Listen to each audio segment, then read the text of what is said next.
Hi all, my name is Haley Comet and welcome to my cosmic corner of the internet where we discuss all things astrology, and today all things Gemini Descendant, otherwise known as a Sagittarius rising in love and partnerships. Because to understand how me becomes a we need to look beyond the rising. See, rising describes how it is that you see the world, how the world sees you, but when it comes to what it is that you are looking for in a partnership to complement and balance you out, we actually go across the chart to the descendant. This describes the sort of energy that we are looking for in our ideal mate, in our ideal spouse, and our ideal business partner. And what we'll do in this video is describe how this would take place in the best case scenario. So how Gemini Descendant can describe someone who is so intelligent, so curious, so social, and how it can show up in some lower vibrational ways. So how that Gemini Descendant can show up in individuals who are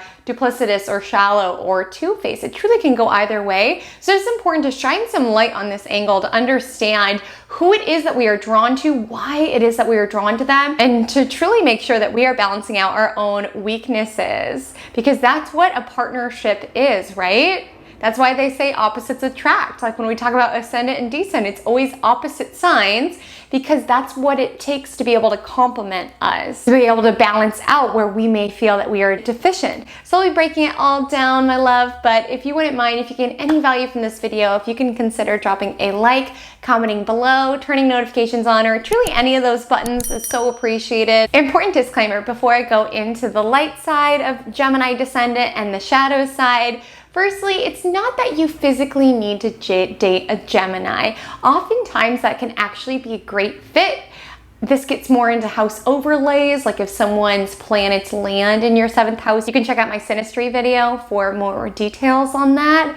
But it's not that they physically need to be a Gemini, but just consider as you listen, does your partner, your business partner, your spouse embody this energy within their being? They don't have to physically be Gemini, oftentimes they are, but are they someone who is curious, who is social, and as well as the other qualities that we'll detail.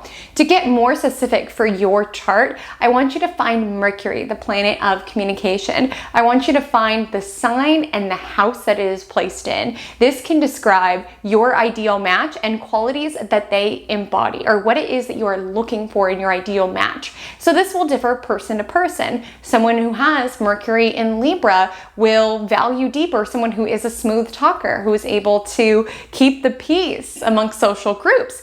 And then if it's in the 5th house, they might deeply value someone who is creative. Or if you had, let's say, Mercury in Capricorn, you might be really attracted to that individual's business acumen, to their mind around business deals. And let's say it's in the 9th house. It also might be important to you to have a partner who you can debate with philosophically, or that you can travel with. So understanding where your Mercury sign is placed, as well as you can pull in the aspects as well, will give you more information on what your ideal match is like. Some astrologers even believe that it can describe the circumstances that you meet your spouse and your mate. So take a look at that planet for detailed information. But without further ado, let's get you acquainted with Gemini as an archetype.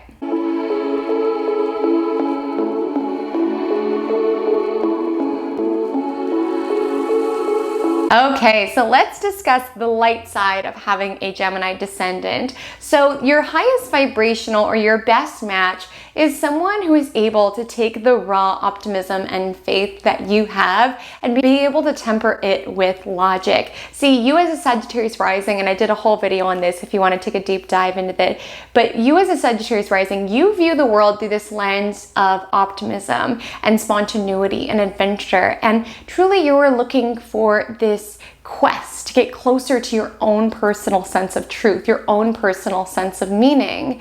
And because of that, you aren't satisfied with what a lot of other people are satisfied with in connections. You want something fun. You want someone who allows you to have your freedom. You want someone who understands that you need space, and that's all well and good. Your ideal match will also be someone who engages with the world in a very intellectual way. Now, the way that you engage with the world might be a little bit more philosophical, or a little bit more spiritual, or something that attunes you to your own personal sense of meaning, but you are drawn to curiosity and a sense of zest in other people. So your ideal match would embody this Gemini Descendant as someone who is as curious about the world as you are, who looks at the world through the lens of what is it that I'm going to learn? What new experience is going to get me closer to my own personal sense of truth? Here is where you differ and where they can balance you out. You are governed by this raw fire, right? This enthusiasm.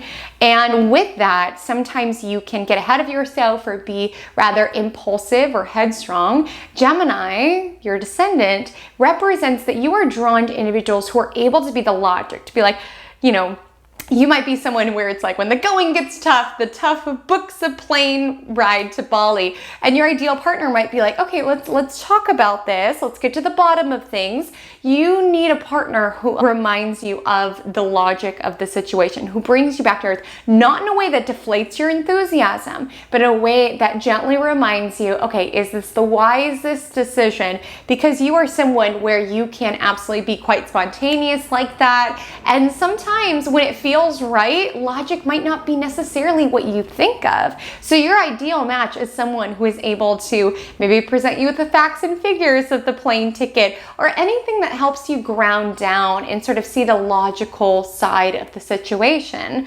It's also helpful because while these are two social outgoing signs, Sagittarius rising can at times feel the urge to sort of like run away from being social. It's not that you are reclusive or anything of that nature, but like I said, Sagittarius is this adventure philosopher type.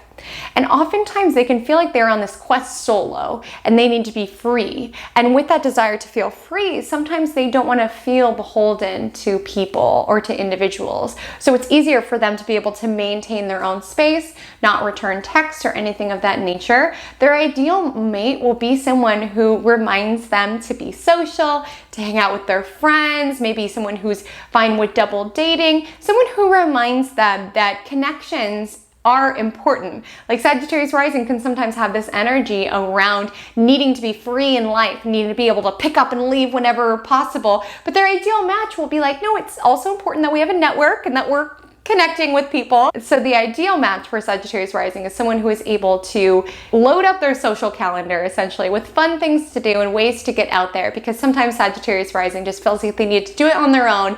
And Gemini Descendant reminds them, hey, we can learn and adventure through other individuals. And it's nice because Gemini Descendant doesn't judge you. The higher vibration of it, that is, won't judge you for your need for freedom and your need for space, because they'll be someone who has their own mental interests. They're very engaged in the world. They have their own things going on. They have their own social networks. They won't be someone who needs all of your attention all of the time. You guys will be able to respect one another's freedom and then come together for really fun activities. What is essential for you in a mate as a Gemini Descendant is someone who can laugh, someone who is light with life. There is nothing that will take the wind out of a Sagittarius rising sails faster than someone who is a Debbie Downer. Like, you need someone who has a playful, witty approach to life, who's able to play with life, who's able to play with you, who's able to sort of have this youthful spirit about them, who's able to joke with you and have fun with you. That's essential for what you need within a partnership. Like, you are someone who is very wise.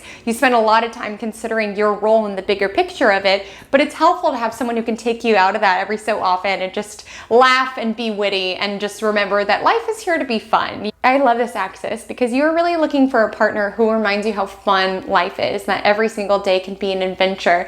And the Gemini Descendant describes that your partners might be someone who engages with the world in a little bit more of an intellectual manner, and you kind of engage in a more spiritual manner, but you guys really find this balance. You remind Gemini to cultivate this sense of faith, that not everything is about numbers and what logically makes sense and facts and figures. And they remind you that while having faith is great, it's also good to have some feet on the ground and to be logical about the situation. And the two of you could have lots of really fun adventures together, balancing that logic so that, you know, all the hotels are booked when you're on this journey, as well as being open to spontaneity and adventure, which you provide, which is being able to learn how to transcendentally meditate and find meaning in it, even if the Gemini Descendant doesn't totally wrap their head around it. So all in all, this connection in its highest vibration is this beautiful blend of intelligence meets spirit, of faith meets logic, and of curiosity meets zest for life.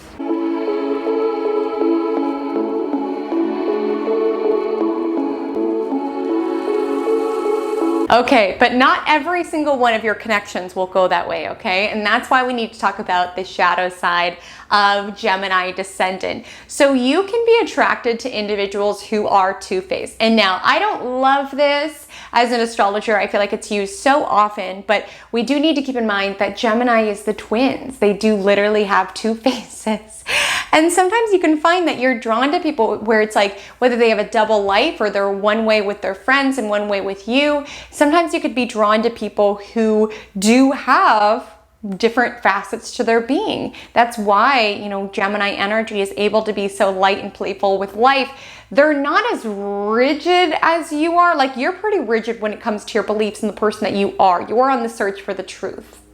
Gemini will play with the truth. They'll see what version of themselves feels best. They're the type who would, you know, walk into a coffee shop and just say their name, Stella, for no reason other than it's funny when people believe it. Like, they take things a little lighter and they'll play with the truth a little bit.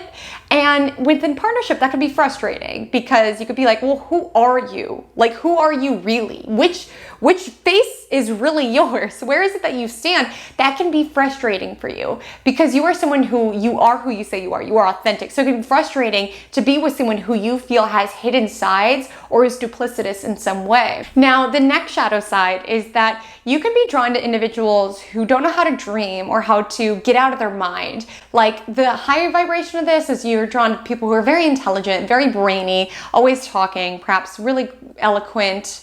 But the downside of this is that they can live so much from their mind that they forget to live from their heart. They could be intellectualizing the experience of dating you rather than just dating you. Like, you could be like, get out of your mind. Why are you trying to logicize and intellectualize? Because you're someone who lives with heart, you live with spirit, you just know when something feels right. Whereas Gemini is like trying to figure out, is this right? I could do this or I could do this. So it could be frustrating, that indecisiveness, as well as that over logicizing every single situation. And the last shadow side of individuals that you could be drawn to, and again, this shows up within relationships, business partnerships, is that you can be drawn to individuals who are not great at dealing with the hard stuff. Gemini can be a surface level sign, and Sagittarius wants this deep connection to things. And now you both are after adventure and spontaneity and all the good things, but with Gemini on the Descendant, it can represent that you are drawn to individuals who might be a bit shallow, who maybe don't go as deep as you do, who maybe even, I've seen the lower vibration of this, you could even be drawn to people who trivialize your endeavors, like meditation, that is so dumb, or astrology, you really think the signs say something about you. Like, it could be individuals who don't necessarily engage with the world to a depth that you do, and by the same token will trivialize or try to debate you on it, which can be frustrating. It can also be frustrating how these individuals won't get as serious as you'd like to. Like Gemini, while it's a curious, witty sign, sometimes they know a little about a lot and don't necessarily crave the depth that you do. Again, this is where you balance them out because you provide, you know, the experience of life that you're looking for, which is a deep connection and deep expansion to one's bigger picture. You supplement them in that way. But if they're not willing to learn or to expand in those directions, they could trivialize your interests or make you feel dumb for living a life that is more spirit driven or anything of that nature. They could be someone, when it comes to intense topics, there's still that light jokester, comedic energy where it's like, no, this is a serious situation, because Gemini Descendant is one that is very comedic. They don't take themselves too seriously. That can be all well and good, but when it comes to situations that you need to take seriously, it might be frustrating. It's like, hello, business partner, hello, spouse, we're dealing with this major problem. Why are you making jokes? Why are you being witty? This is the time for making jokes and being witty. So all in all, if you are a Sagittarius rising, you are looking for this experience within love and relationships where you have a true partner to explore with, to learn with, to laugh with, someone who takes you out of your comfort zone when it comes to social situations, someone who reminds you to have logic, to not be too impulsive, someone who sort of tempers your optimism with a hearty dose of realism every so often. Sagittarius risings, we love you for it. We love you for looking on the bright side, but Gemini Descendant reminds you, well, there's certain stats and just statistics that indicate that it's not always living on the bright side.